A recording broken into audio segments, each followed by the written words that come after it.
ថ្ងៃនេះខ្ញុំចែករំលែកនៅម្ហូបមួយគឺឆាasperge មានការ៉ុតមានខ្ទឹមសហើយនេះរ៉ូម៉ង់ឈីទូសណ្ដែកហូឡង់តាវទ្រូងមាន់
នេះគ្រឿង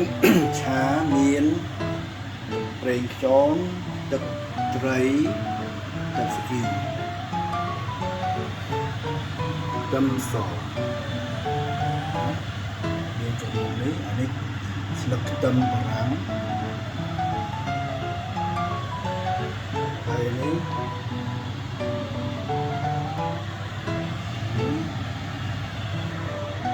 នេះយើងមុននឹងឆាយើងដាក់ខ្ទះឲ្យក្តៅខ្លាំងល្អ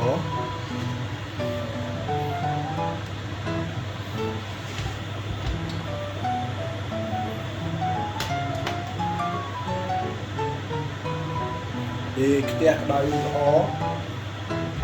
ហើយយើងដាក់ប្រេងចូលចាប់អានហុយសែន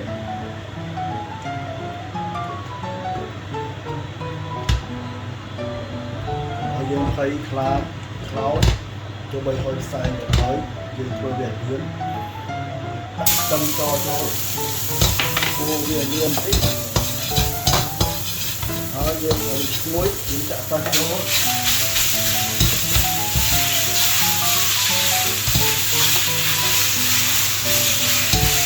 ការផាត់ឲ្យឆ្អិន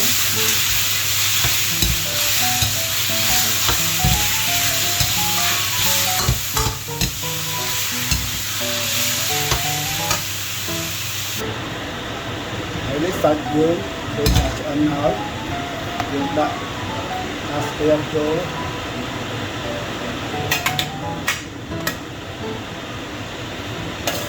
ស្ពែមបដយើងដាក់ចូលជាមួយគ្នា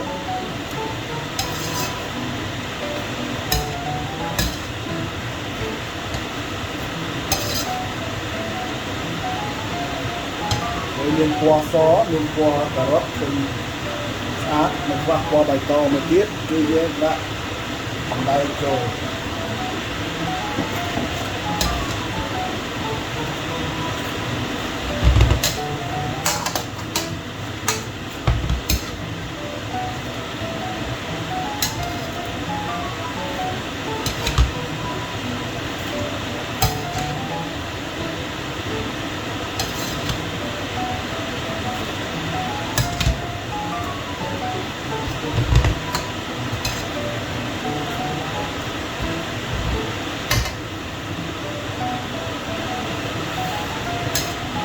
យើងឃើញបន្លែយើងចាប់ដើមឆ្អិន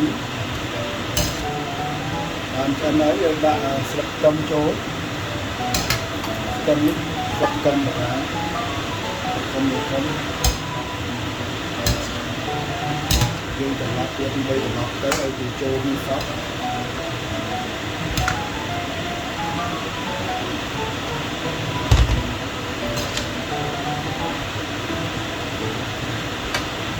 ហើយយើងចាប់ដើមដាក់គ្រឿងដាក់ខ្យង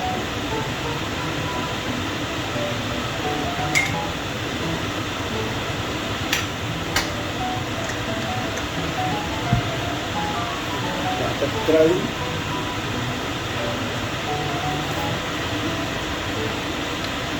ដាក់ទឹកស៊ី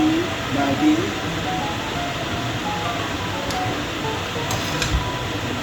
ហើយយើងកូរសក់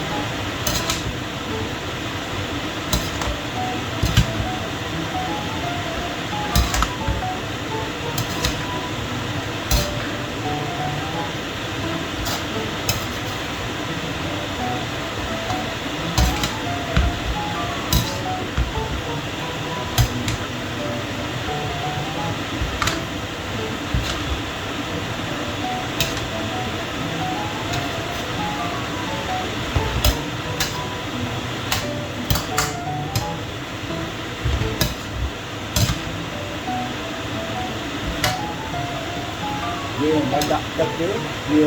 មានទឹកចេញមកពីកន្លែងហ្នឹងដែលយើងលាងកន្លែងហ្នឹងពេញទឹកមកទៅហើយគ្រួបពេញនេះហ្នឹងណាបងនេះដែលសារមានទឹកច្រើនអញ្ចឹងហើយវារាវបើយើងចូលចិត្តខាប់យើងថែមម្សៅឆានេះគេហៅ fake គឺប៉ុនទៅទេម្សៅឆាមកខាងហើយទៅយើងដាក់យើងទីទៅឲ្យវាខាប់បន្តិចបន្តិចទៅដាក់ច្រើនពេកកុំឲ្យខាប់ពេកmìnhដាក់ចូលនោះឲ្យវាទឹកដាក់ម្សៅនេះទឹកហើយយើងកូរវាពីមកហើយយើងស្រោចវាពីលើហើយយើងកូរវា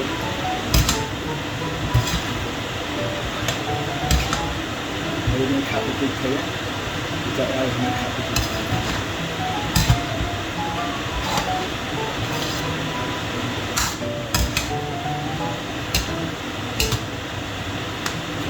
វាខាប់មិននឹងបាន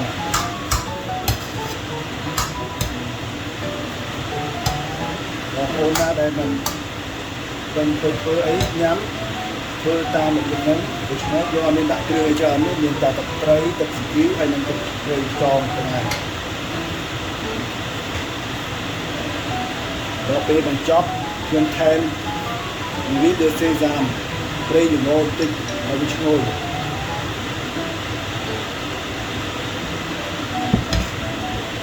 បើមិនយើងចូលចិត្តហើយយើងអត់ចូលចិត្តយើងមិនបាច់ដាក់ក៏បានដែរ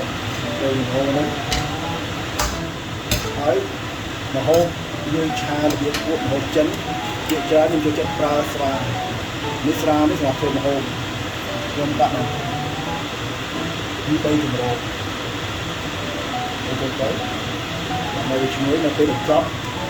ហើយយើងបិទភ្លើងវាពេលយើងដាក់ស្រាហើយយើងបិទភ្លើង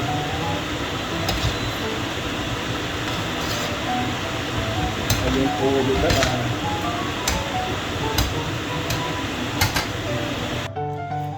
នេះជាម្ហូបងាយៗធ្វើនៅផ្ទះញ៉ាំជាប្រចាំ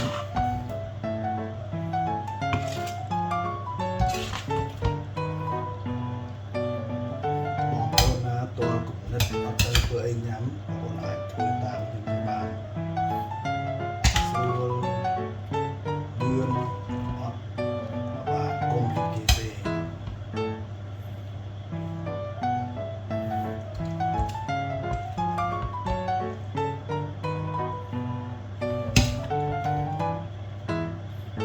ហើយយើងមានរដូវអាស្ពែដូច្នេះយើងឆ្លៀតធ្វើអាស្ពែញ៉ាំ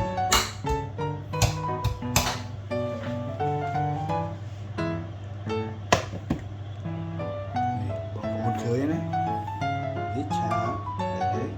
ទៀតយើងរៀបចំញ៉ាំបាយអរគុណបងប្អូនដែលបានតាមដានមើលមុខម្ហូបរបស់ខ្ញុំថ្ងៃនេះ